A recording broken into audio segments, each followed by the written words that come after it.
Welcome to drive world's. आज हमारे पास 6 battery हमारी अपनी आई हैं, 2 साल पुरानी बेची हुई है। आइए आपको बैटरी दिखाते हैं। बैटरी जब चलती है परफॉर्मेंस के हिसाब से कई बार क्या होता है, तारे कट जाती हैं, कई बार फिजिकल डैमेज हो जाता है, तो वो कस्टमर भेजने के बजाय खुद वहाँ पे रिपेयर करने की कोशिश करते हैं। जैसे इस बैटरी के साथ हमने 2 तारें दी थी, उसमें आगे सॉकेट लगा हुआ था, बट टूट गई होगी या कट गई होगी, XYZ कोई भी रीजन हो सकता है। कस्टमर ने खुद आगे एक लोकल सॉकेट लगाया हुआ, उसकी कंडीशन ये है, यहाँ से पिन निकल रही है, यहाँ से पिन निकल रही है।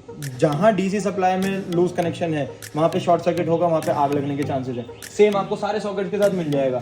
ये इन्होंने यहाँ पे तार काटी हुई है, यहाँ से सेम इसमें इन्होंने सॉकेट के आगे वो काटा हुआ है। सेम ये वाले सॉकेट पुराने यहाँ से तार काटी हुई है, ये सॉकेट तो निकल भी रहा है। इस बैटरी को जब जाएगी डिस्पैच के समय, आप इस बैटरी की कंडीशन देखिएगा। अभी ये कंडीशन है, आप सामने देख सकते हैं। ये बैटरी पूरी बैलेंस होगी, CDC होगी, चार्ज डिस्चार्ज होगा, अंदर पावर भरी जाएगी, सबकी कैपेसिटी निकाली जाएगी।